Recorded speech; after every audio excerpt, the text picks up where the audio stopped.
allons du côté d'Abidjan justement pour trouver la sœur Christine. La sœur Christine, bonsoir. Quelle est la température clinico-politico du côté d'Abidjan, en Côte d'Ivoire? Là, ça s'améliore maintenant, du côté d'Abidjan. On n'a pas entendu les bombes là, d'accord? Nous sommes en prière pour vous là-bas, d'accord? Je puis t'assurer, au nom du Seigneur Jésus-Christ, que mon cœur est beaucoup plus sur la Côte d'Ivoire que le Cameroun, où nous sommes. Mais je n'avais à voir, parce que tu vois que j'étais détecté là-bas, d'accord? J'étais détecté que tu étais présent, donc je vois quand même. Alors donc, en tout cas, je crois que tout est dit avec votre Côte d'Ivoire. Normalement, je ne sais pas s'il est permis qu'ils disent ceci. Je crois que dans une des prophéties, je ne sais pas si le frère Ibad a publié cela, j'ai parlé des crocodiles dans la cour des enfants. Les vieux crocodiles, voilà, l'expression c'était vieux crocodile. Normalement, je crois que si les gens sont au courant, à moins qu'ils ne veulent pas laisser le Seigneur faire ce qu'il veut faire, et Dieu a ses bâtons à lui de faire des choses. J'espère bien qu'ils vont comprendre effectivement que l'onction du pouvoir est sur un jeune et il n'est pas dans le pays. J'espère qu'ils vont comprendre cela. Donc ils peuvent retarder ce qu'ils vont retarder, mais ça va le coûter cher s'ils s'aventurent dans cette direction-là. Donc prions pour la Côte d'Ivoire. La main puissante du Seigneur se trouve sur un jeune, mais il est à l'extérieur. S'il veut le laisser venir agir comme il fait le doigt pour la prospérité de ce pays-là, où le Seigneur va faire des choses inouïes avec lui dans le pays et le fond. La grâce est sur lui pour cela. S'il refuse cette grâce-là, c'est un problème. Donc, en tout cas, vous faites des provisions en attendant. D'accord, ma soeur? Faites des provisions. Faites des provisions. Parce que le moment viendra où même les stations d'essence seront fermées là-bas. Vous n'aurez pas de possibilité de vous déplacer. Alors, ça c'est Abidjan. Du côté d'Abidjan également, je crois qu'à cette heure d'Ara, écoutez les mêmes informations. Ça fait longtemps que nous sommes en train de prier pour vous et il faut que restons ici pour prier toujours pour vous. Faites-en des provisions et surtout ne vous mêlez pas avec les manifestations, n'en parlez pas du tout. Il y aura des gens qui seront capturés et inconnus de façon subtile et puis il y aura des assassinats sommaires, des règlements de compte. Donc c'est pas le moment de vous entrer dans ce débat-là. Restons plutôt à genoux avec vous. Je crois qu'ici à l'église des ceux avec nos réunions, si nous allons prendre un temps de jeûne pour vous, même 3 jours pour vous, nous mettons à genoux. Pour le cas du pays, que le Seigneur amène le silence dans ce pays-là. Que Dieu vous bénisse du côté d'Abidjan. Et vous qui êtes des Ivoiriens ici et partout là-bas, joignez-nous à cela pour que nous puissions essayer de... Ces esprits-ci qui sont sous le trône et qui sont de réclamer vengeance, il faut que les gens puissent se mettre ensemble pour pouvoir réconcilier. Mais gardez-vous à l'esprit, si vous devez réitérer quelque chose que j'ai dit et que j'ai dit de façon subtile dans toutes ces prophéties-là, c'est que l'onction de votre prophétie, de votre président se trouve sur un jeune, mais il est à l'extérieur. Donc le vieux crocodile ne doit plus être dans le camp des enfants, le vieux crocodile doit rentrer dans la rivière. Et essayer d'amener maintenant les jeunes de haut devant. Je crois que pour le cas de votre professeur, ancien président Ouattara, celui qui est à l'extérieur, le message lui dit qu'il rentre au pays, il doit être un conseiller pour Dieu pour donner la sagesse, mais qui ne s'y présente pas. Mais je ne sais pas comment on va faire cela. Il va venir pour le libérer. Pour ce qui était de l'apôtre de Paul, Jean et Pierre dans Actes chapitre 4, chapitre 5, on les avait mis en prison. Les anges ont venu ouvrir les prisons que sortir, aller prêcher cette promesse dans le temps. Pour le cas de Jacques, on n'a pas libéré, n'a pas fait de quoi, on a coupé son cou, il a laissé tranquille. Pour Étienne, on a lapidé, n'a rien dit. Tu vois ça, frère? Pour le cas de Pierre, on a rattrapé au chapitre 12 des Actes des Apôtres, l'église a prié, il a envoyé un ange ouvrir la grille, il est sorti. Pour lui, il a laissé à l'intérieur. Parce que tu peux être en prison selon sa volonté. Être hors de la prison selon sa volonté. S'il veut, il t'enlève. S'il veut, il t'enlève pas. Mais dans tous les cas, il peut te laisser là-bas selon sa volonté pour que son temps s'accomplisse. Il l'a fait avec Joseph. Il l'a fait dans le chapitre 16 avec ses apôtres de cela parce qu'il partait en prison pour trouver le geôlier. Tu vois ça, frère? Comment Dieu peut utiliser tout? C'est pour ça que tout sur la vie des serviteurs de Dieu est utilisé par Dieu. Maintenant, dans ce chapitre 21 et suivant, donc, Jésus va le dire de la même façon comme tu as témoigné devant le CFC et au-delà. Il faut que tu témoignes à Rome. Je vais parler de son nom là-bas, puisque son appel, quand on va lire le chapitre 22, justement, à partir du verset 12 jusqu'à 16, il va parler là qu'effectivement que je te suis apparu, donc pour te montrer des choses que tu vas voir, tu vas porter mon nom devant les rois. Il n'a pas dit que c'est pas le tapis rouge, comment tu vas aller, c'est pas les chaînes, tu vas y arriver. Tu vois ça, frère? Donc ce que veut dire, c'est que quoi? C'est qu'en réalité, ce que le Saint-Esprit lui a averti, disait, depuis c'était la volonté parfaite de Dieu. Pourtant, ici se trouvent dans les gens qui, animés par ce même esprit, donnent les volontés permissives du Seigneur. Donc on peut choisir de marcher dans la volonté parfaite, ou bien dans la volonté permissive. Ça, c'est ce qui est des prophéties ponctuelles. Maintenant, tout à l'heure, il prenait un exemple, par exemple, de quelqu'un qui irait en Afrique du Sud, et que quelqu'un dit, le Saint-Esprit m'a montré que si tu vas là-bas, il y a l'avion que tu vas prendre demain va faire l'accident. Comme par exemple les gens qui ont eu des révélations de ne pas aller quand les attentats du 11 septembre 2001, le World Trade Center. Ouais. Il y a des gens qui ont des visions pour ne pas aller. Ils ne sont pas allés. Pourtant, il y a des gens qui, vous savez, en Occident, c'est le travail à outrance pour de l'argent. Perdre une heure de travail comme ça, là. Mais là, c'était une question de vie ou de mort. Quand Dieu dit, ok, demain, il y aura crash d'accident. La question c'est qu'est-ce qu'il faut donc faire comme c'est sorti. Faut-il prier pour que ça empêche de faire? Oui, il y a beaucoup d'avions qui devraient faire l'accident dont Dieu a fait pour que ça ne passe plus. Par les intercessions. Qu'est-ce qui se passe? C'est la puissance ennemie qui voulait faire du mal. Dieu amène donc les hommes à pouvoir intercéder, entrer en action dans le combat pour que ça ne se passe pas. Les gens ne comprennent pas cela. Mais lorsque le message est porté, ça ne veut pas dire forcément que ça va s'accomplir littéralement. C'est pour amener les gens à prier. D'autres encore, c'est juste une information qu'on donne pour que vous sachiez que ça, les gens vous savez avant que ça n'arrive. Et pourtant, vous voyez que dans les deux cas, on dit prions. Quand on dit on prie, on dit bon, on a prié, ça n'est pas arrivé parce que, alors ça dit notre prière n'a pas été entendue, c'est parce que Dieu voulait vous donner l'information que ça va arriver. Donc dans un cas, comme dans un autre, il faut savoir si oui ou non c'est arrêté. On se comprend jusque-là, mon frère. Voilà. Donc, ici, Jésus vient entériner cette prophétie en disant qu'il faut que tu partes à Rome, tu vas pouvoir témoigner devant moi. Quand comme ça, il finit de disparaître, il rentre là au palais en haut. Hein. Voilà. Après, là, celui-là, il y aura une tractation, il va aller, même si en mer, il y a n'importe quoi. Jésus lui a dit qu'il va témoigner à Rome. Comment ça va se passer? Si les cargos se cassent, comment ça va se passer? Il va chuter où? À Rome. Ils ont chuté sur l'île de Chypre, mais c'est pas l'île de Chypre, c'est pas Rome, parce qu'il a dit Rome. Amen. Alors il faut faire attention. Maintenant cet avion, ce qui va en Afrique du Nord, si ces personnes sont en train de dire je vais entrer à l'intérieur, je suis couvert par le sang de Jésus. Pas orgueil. Ça frappe demain, il meurt. Mais peut-être il a reçu l'avertissement. D'accord? Il y a juste dans le livre de Jérémie, on va voir cela. Alors, je ne sais pas s'il faut qu'on y aille. Allons-y. Regardons, ouvre le livre de Jérémie chapitre 17.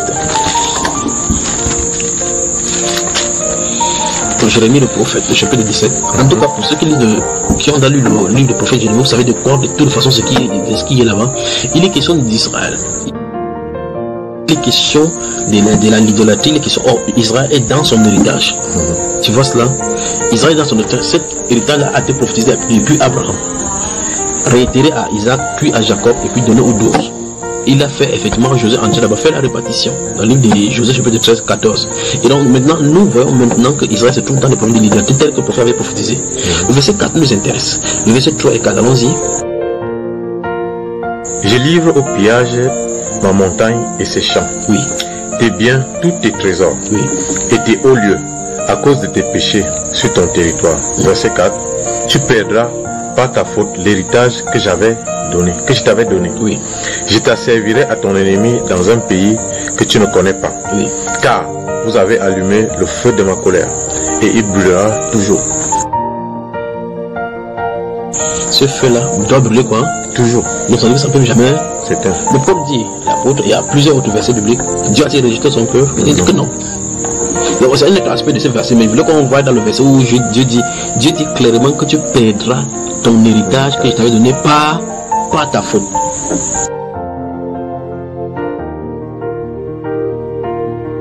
Dieu a donné l'héritage. Tu peux faire une chose et cet héritage n'est plus sien. C'est ce qu'il dit là. N'est-ce pas? L'héritage dont tu as de parler, c'est la nation d'Israël. Parce qu'ici, il a parlé à toute la nation. C'était la nation où coule le lait et le miel. Là, le pays où Dieu a les regards.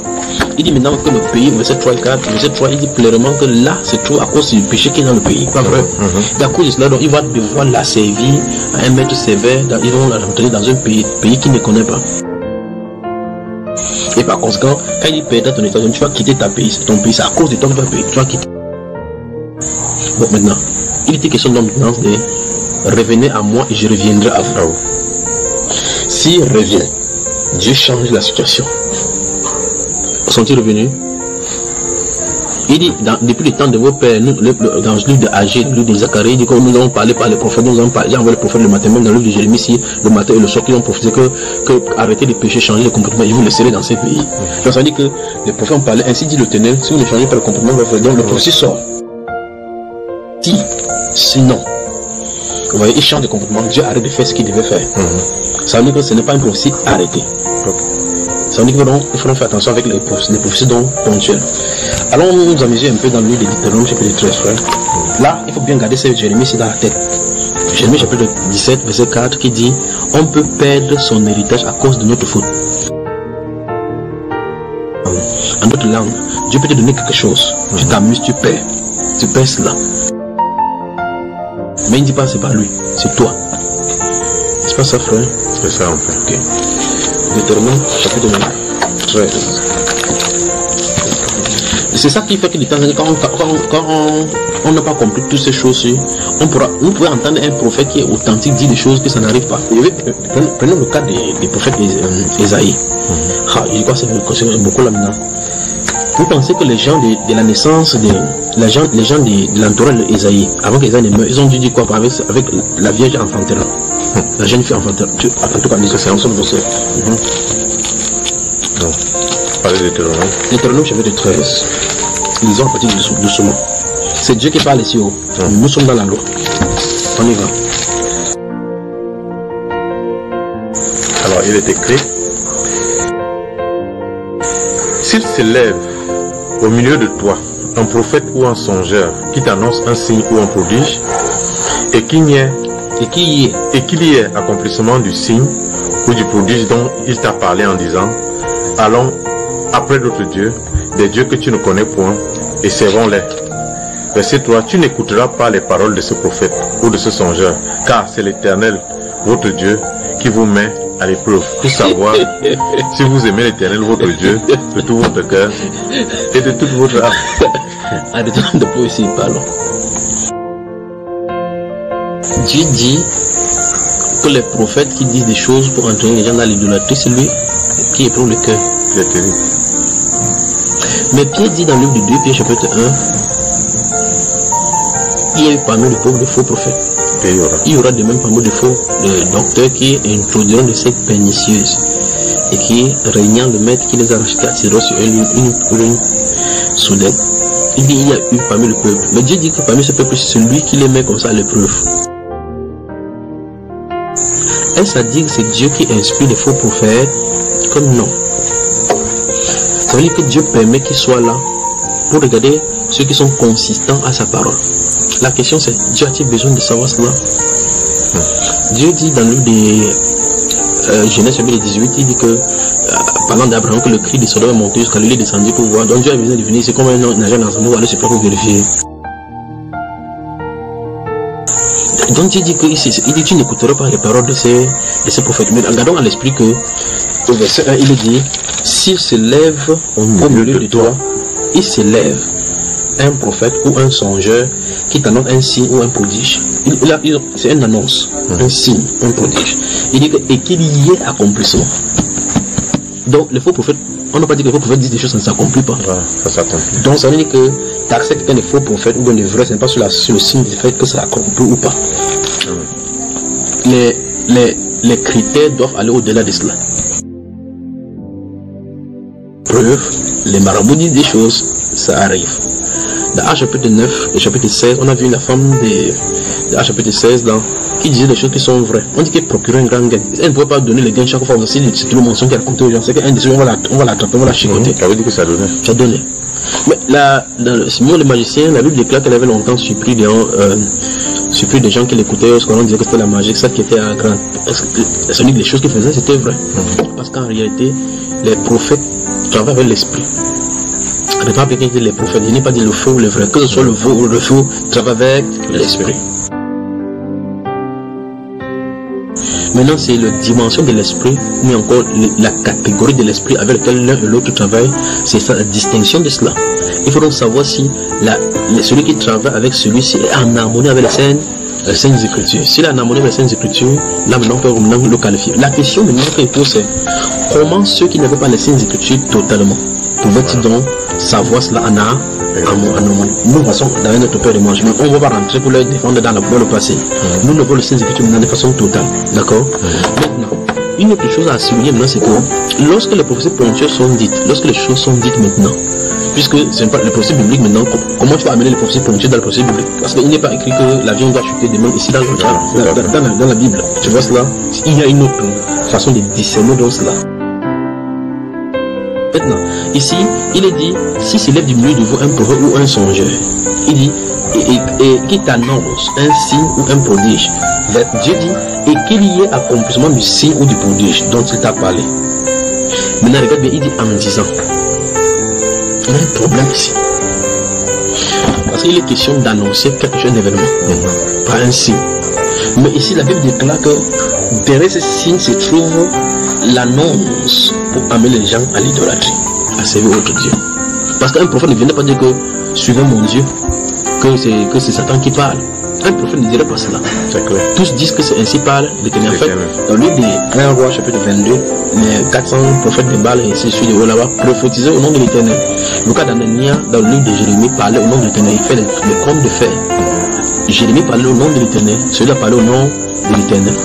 D'accord, mon chef? Bon, maintenant, même ceux du monde, même le marabout ne dit pas que tu as la puissance de Satan. Il dit que tu as la puissance de Dieu, que Dieu a mis la force dans la nature. Dieu a mis, ses frères, Dieu l'a mis. Même Satan, c'est Dieu qui l'a mis dans la nature. Donc, même si la force de la nature, en parlant de Satan, c'est Dieu qui l'a mis. Donc, ça veut dire qu'ils utilisent le nom de Dieu, c'est un prénom pour pouvoir faire ce qu'ils ont à faire.